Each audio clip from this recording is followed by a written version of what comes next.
Scooby-Doo Return to Zombie Island is a feature film from 2019. This is directed by Cecilia, Aranovich and Ethan Spaulding, and this follows on from Scooby-Doo at Zombie Island, which I had seen, but it was quite a while ago, so I couldn't remember it specifically, and I can confirm that even if you hadn't seen that one, I think this one will still make a lot of sense.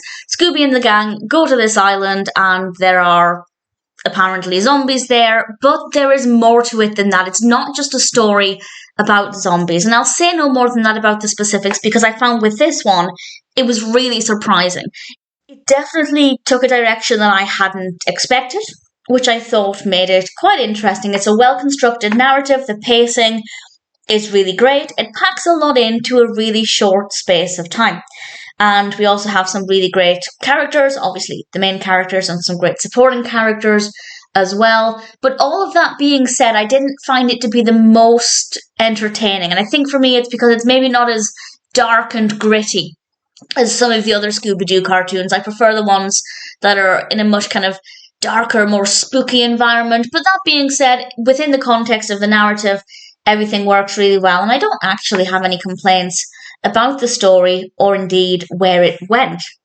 As I said, the characters are great as well. I don't have a particular favourite. Well, I guess I do. I guess Elvira is my favourite because I love Elvira. But in terms of the other characters, everybody was well written.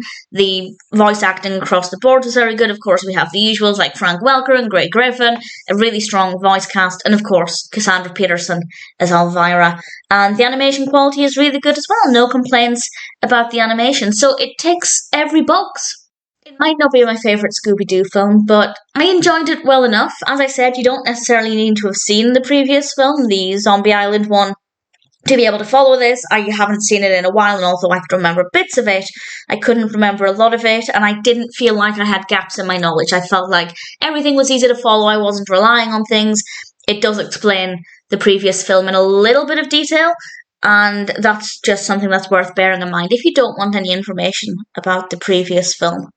If this sounds like it's one that would appeal to you, then I definitely recommend it. It might not be my favourite Scooby film, but Scooby-Doo Return to Zombie Island is still pretty good.